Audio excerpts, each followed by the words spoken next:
Que Dieu soit béni, que Dieu soit exalté pour cette deuxième partie sur la divinité de Jésus-Christ de Nazareth. Jésus-Christ est-il Dieu?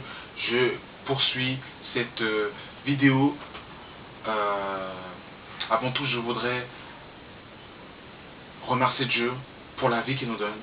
Je voudrais aussi remercier tous les gens qui m'envoient des commentaires, qui m'appellent. Ça me fait énormément de bien. C'est des encouragements. Que Dieu nous fortifie et que Dieu vous bénisse aussi également. Alors, vraiment, je prie vraiment que le Saint-Esprit vraiment touche et ouvre les yeux de tous ceux qui vont regarder cette vidéo, musulmans, chrétiens, tous ceux qui, même ceux qui sont d'autres dénominations. Je prie vraiment que le Saint-Esprit touche vos cœurs, parce que Jésus dit que mes paroles sont esprit et vie. Ça veut dire que pour comprendre les Écritures, nous avons besoin du Saint-Esprit. Comme je disais dans la vidéo précédente, on ne peut pas comprendre la parole de Dieu avec notre intelligence, parce que il est écrit dans 2 Pierre chapitre 1 à partir du verset 20 à 21 que c'est le Saint-Esprit qui a poussé des hommes saints à écrire les Écritures. Ça veut dire que eux, quand ils ont écrit, ils ont été inspirés par le Saint-Esprit. Et c'est le Saint-Esprit qui alimente la parole. Ça veut dire que si vous ouvrez la Bible et que même si vous avez une connaissance des Écritures, si vous n'avez pas le Saint-Esprit, vous ne pourrez pas comprendre les Écritures. Alors, dans cette deuxième partie, je vais parler de la divinité de Jésus-Christ. Je vais parler du passé de Jésus. Jésus dans les Écritures.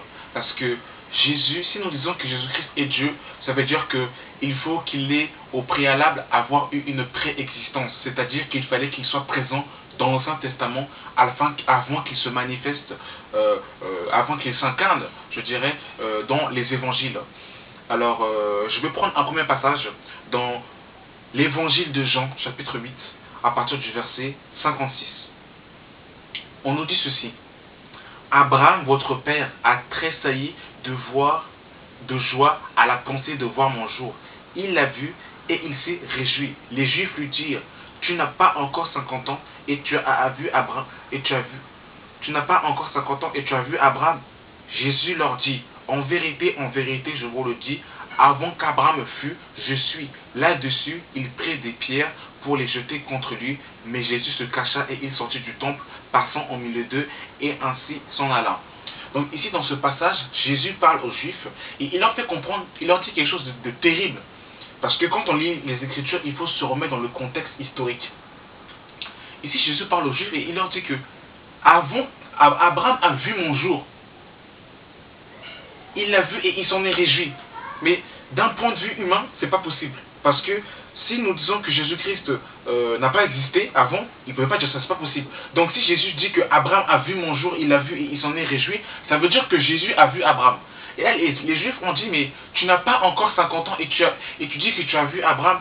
Et là, Jésus va dire une déclaration qui va scandaliser les Juifs. Il va leur dire: avant qu'Abraham fût, je suis. Or, la Bible n'a pas été écrite en français ou en anglais. Elle a été écrite en grec, en hébreu et en amérien. Et dans l'hébreu, l'auxiliaire être et avoir n'est pas un verbe. Ça veut dire que quand Jésus dit ici: avant qu'Abraham fût, je suis, littéralement, il utilise le nom propre de Dieu, que Dieu utilise dans l'Ancien Testament. Lorsque nous lisons Exode chapitre 3 à partir du verset 11, lorsque Moïse est parti devant Dieu, Moïse va dire à Dieu: mais tu m'envoies vers Pharaon, mais s'il me demande quel est ton nom, qu'est-ce que je lui dirai? Et là Dieu dira à Moïse: tu leur diras: je suis m'a envoyé vers vous. Et ici, Jésus reprend les propos de Dieu dans Exode chapitre 3 à partir du verset 11. Donc, les Juifs se sont souvenus, c'est que dans la loi, Dieu disait que personne ne peut voir ma face et vivre. Alors ici, les Juifs ont dit: mais comment peut-il dire une chose comme ça? Parce que nous le voyons, il n'est pas Dieu, c'est un blasphème. Voilà pourquoi ils ont voulu prendre des pierres pour le lapider. Mais ce que les Juifs ne savaient pas, c'est que ce Dieu-là était venu sous un voile, comme il est écrit dans Hébreux chapitre 10, à partir du verset 19, que la chair de Jésus-Christ était un voile. Il leur manquait la révélation. Alors, sans plus tarder, nous allons partir dans Genèse chapitre 14. Nous allons voir là où Jésus a vu Abraham dans l'Ancien Testament. Genèse à partir du verset 14.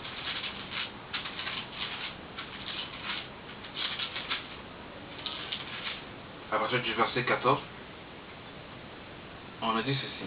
À partir du verset 18. Melchisédek, roi de Salem, fit apporter du pain et du vin. Il était sacrificateur du Dieu très haut. Il bénit Abraham et dit, béni soit Abraham par le Dieu très haut, maître du ciel et de la terre. Béni soit le Dieu très haut, qui a livré tes ennemis entre tes mains. Et Abraham lui donna la dîme de tout. Melchisédek va à la rencontre d'Abraham lorsque Abraham est revenu de la guerre du roi de Sodome et de Gomorrhe et qu'il fut trouvé vainqueur. Ici, on nous dit que Melchisédek va à la rencontre d'Abraham. Et Melchisédek présente le vin et le pain. Or, le vin et le pain ont une signification, un symbole très particulier. Dans Jean chapitre 6, Jésus dit à la foule, et il dit aussi aux Juifs, il dit que vos pères ont mangé la manne dans le désert et ils sont morts. Je suis le pain qui est descendu du ciel. Et il dit, si vous voulez avoir la vie éternelle, vous devez manger mon corps et vous devez boire mon sang. Et ce sang-là et ce corps-là, c'est le pain et le vin. Dans Matthieu chapitre 26, à partir du verset 26, Jésus, avant qu'il se fasse capturer, donne à ses apôtres le vin et le pain. Il dit, on nous dit que Jésus prit du pain et le remplit et le partagea et disait, prenez, ceci est mon corps, buvez, ceci est mon sang. Donc le vin et le pain représentent le corps de Jésus-Christ, la croix, si vous voulez, la crucifixion, la résurrection de Christ. Voilà pourquoi ce que dans Jean chapitre 8, Jésus dira que Abraham a vu mon jour et il a vu et il a tressailli de voir mon jour. Parce que Abraham a vu la résurrection, la résurrection du Messie, de Yahushua. Est-ce que vous pouvez vous rendre compte un peu les propos terribles de ce que Jésus vient de dire? Nous allons prendre Hébreux chapitre 7 pour bien spécifier que ce Melchisédek était Yeshua. Hébreux, à partir du verset 7, on dit ceci. En effet, ce Melchisédek, roi de Salem, sacrificateur du Dieu très haut, qui alla au devant d'Abraham lorsqu'il revenait de la défaite des rois, qui le bénit et à qui Abraham donna la dîme de tout, qui est d'abord roi de justice d'après la signification de son nom, ensuite roi de Salem, c'est-à-dire roi de paix, qui est son père, son mère, son généalogie, qui n'a ni commencement de jour, ni fin de vie, mais qui est rendu semblable au Fils de Dieu. Ce Melchisédek demeure sacrificateur à perpétuité. On nous dit que ce Melchisédek demeure sacrificateur à perpétuité. Or, nous savons qu'il n'y a qu'un seul éternel et c'est notre Dieu. Et on nous dit que ce Melchisédek n'a ni père, ni mère, ni commencement, ni fin de jour. Il n'a pas de généalogie. Il est rendu... c'est terrible ce qu'on vient de nous spécifier ici. C'est terrible. C'est la folie. Est-ce que vous pouvez vous rendre compte un peu? Ce Melchisédek, il est sans père, sans mère. Il n'a ni commencement de jour, ni fin de vie. Ce Melchisédek n'est rien d'autre que Yahushua. Yeshua, Jésus-Christ. Vous vous rendez compte? Donc, Jésus est parti voir Abraham. Mais dans l'Ancien Testament, il y avait plusieurs types de Christ. Il y avait Christ en tant que Melchisédek et Christ en tant que l'ange de l'Éternel. Et c'est ce que nous allons voir sans plus tarder. Est-ce que vous pouvez vous rendre compte un peu à quel point Dieu est véritablement grand? C'est terrible. C'est terrible. Nous allons prendre sans plus tarder Genèse chapitre 22, à partir du verset 9 à 17. Écoutez attentivement ce verset parce que là, les écailles vont tomber. Les écailles vont tomber. Écoutez attentivement. Lorsqu'il fut arrivé au lieu que Dieu lui avait dit, Abraham leva un autel et rendit le bois. Il lia son fils Isaac et le mit sur l'autel, par-dessus le bois. Puis Abraham étendit la main et prit le couteau pour égorger son fils. Alors l'ange de l'Éternel l'appela des cieux et dit, Abraham, Abraham. Il répondit, me voici. L'ange dit, n'avance point ta main sur l'enfant et ne fais rien, car je sais maintenant que tu crains Dieu et que tu ne m'as pas refusé ton fils, ton unique. Abraham leva les yeux et vit derrière lui un bélier retenu dans un buisson par les cornes. Et Abraham alla prendre le bélier et il l'offrit en holocauste à la place de son fils. Abraham donna ce nom, le nom de Jéhovah Jireh. C'est pourquoi l'on dit aujourd'hui à la montagne de l'Éternel, il sera pourvu. L'ange de l'Éternel appela une seconde fois Abraham des cieux et dit, je le jure par moi-même, parole de l'Éternel, parce que tu as fait cela et que tu n'as pas refusé ton fils unique, je te bénirai, je multiplierai ta postérité comme les étoiles du ciel et comme le sable qui est sur le bord des mers, et ta postérité possédera les portes de tes ennemis. Alors ici on nous dit que Abraham va donner son fils, Isaac, comme Dieu l'avait dit, parce que Dieu l'avait prouvé pour qu'il aille donner son fils unique. Et lorsque Abraham arrive avec son fils Isaac et qu'il veut sacrifier son fils, là l'ange de l'Éternel l'appelle du ciel et il lui dit, ne fais rien à l'enfant, car j'ai vu que tu ne m'as pas refusé ton fils. Et ensuite, à partir du verset 15, on nous dit, l'ange de l'Éternel appela une seconde fois Abraham des cieux et dit, je le jure par moi-même. Donc ici, l'ange de l'Éternel appelle, oh, c'est terrible, l'ange de l'Éternel appelle Abraham du ciel. Aucun ange n'a appelé un homme du ciel. Lorsqu'un ange est envoyé, l'ange se déplace directement vers la personne, comme on a pu le voir lorsque l'ange Gabriel est venu vers Marie. Aucun ange n'appelle un homme des cieux. Ici, l'ange de l'Éternel appelle Abraham des cieux. Il lui dit, ne fais pas ça. Il lui dit, je le jure par moi-même, je multiplierai ta postérité. Il met sa personne à la première personne du singulier. Mais ce qui est terrible ici, c'est que l'ange a juré par lui. Et c'est ça qui est fou. Et nous allons voir dans Hébreux, chapitre 6, à partir du verset 13. On nous dit ceci, lorsque Dieu fit la promesse à Abraham, nous pouvons jurer par un autre grand que lui. Il jura par lui-même et dit, certainement je te bénirai et je multiplierai ta postérité. Et c'est ainsi qu'Abraham, ayant persévéré, obtient l'effet de la promesse. Est-ce que vous pouvez vous rendre compte? Hébreux chapitre 6, verset 13, nous dit que lorsque Dieu fit la promesse à Abraham, nous pouvons jurer par un plus grand que lui, il jura par lui-même. Ici, on nous dit dans Hébreux chapitre 6, à partir du verset 13, que c'est Dieu qui a juré par lui-même quand il a fait la promesse à Abraham. Alors que quand on nous dit dans Genèse, on va le relire pour que vous puissiez bien comprendre. Parce que c'est vraiment la folie. Il faut que les écailles tombent. C'est la folie ce qui vient d'être dit ici. Ce que l'ange de l'Éternel dit, c'est fou. Verset 15, l'ange de l'Éternel appela une seconde fois Abraham des cieux et dit, je le jure par moi-même, parole de l'Éternel. Donc c'est l'ange de l'Éternel qui a juré. Et on nous dit dans Hébreux 6, 13 que comme Dieu ne pouvait pas jurer que par plus grand que lui, il jura par lui-même. Ça veut dire qu'il n'y a pas plus grand que l'ange de l'Éternel. Est-ce que vous vous rendez compte? L'ange de l'Éternel n'est rien d'autre que Dieu. C'est terrible. C'est terrible les propos qui viennent d'être dits ici. C'est terrible. Hébreux Genèse toujours, chapitre 31, à partir du verset 11. L'ange de Dieu me dit en songe, Jacob, je répondis, me voici. Il dit, lève les yeux et regarde sur tous les boucs qui couvrent les brebis sont raillés, tachetés et marquetés, car j'ai vu tout ce que te fait Laban. Je suis le Dieu de Bethel, où tu as oint un monument, où tu m'as fait un vœu. Et c'est terrible. C'est terrible. L'ange de l'Éternel apparaît en songe à Jacob et il lui dit, je suis le Dieu de Bethel. Bethel, ce qui signifie la maison de Dieu. C'est terrible. L'ange de l'Éternel dit, je suis le Dieu de Bethel. Là où tu m'as oint un monument. Vous vous rendez compte un peu? Mais c'est la folie.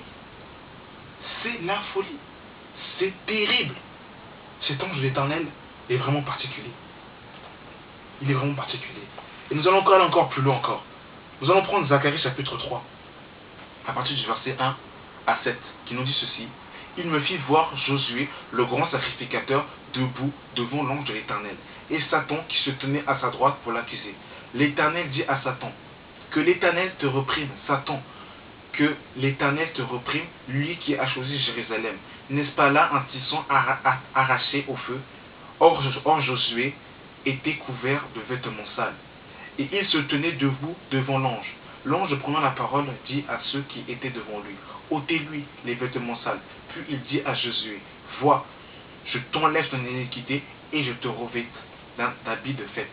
Je dis qu'on mette sur ta tête un turban pur. Et ils mirent un turban sur sa tête et ils lui mirent des vêtements. L'ange dit à l'Éternel, l'ange de l'Éternel était là. L'ange de l'Éternel fit à Josué cette déclaration. Ainsi parle l'Éternel des armées, si tu marches dans mes voies et si tu observes mes ordres, tu jugeras ma maison et tu garderas mes parvis, je te donnerai. C'est terrible. Ici on nous dit, l'ange de l'Éternel, ici on nous dit qu'il y avait Satan qui était à la droite de Josué, qui l'accusait, parce que Josué avait des vêtements sales, autrement dit, la souillure, l'iniquité, et Satan a accusé Josué. Et l'ange de l'Éternel était là. Il ne parlait pas. Il ne parlait pas. Et on nous dit que l'ange de l'Éternel a donné tout simplement un ordre aux autres anges qui étaient là. Il a dit, ôtez-lui ses vêtements.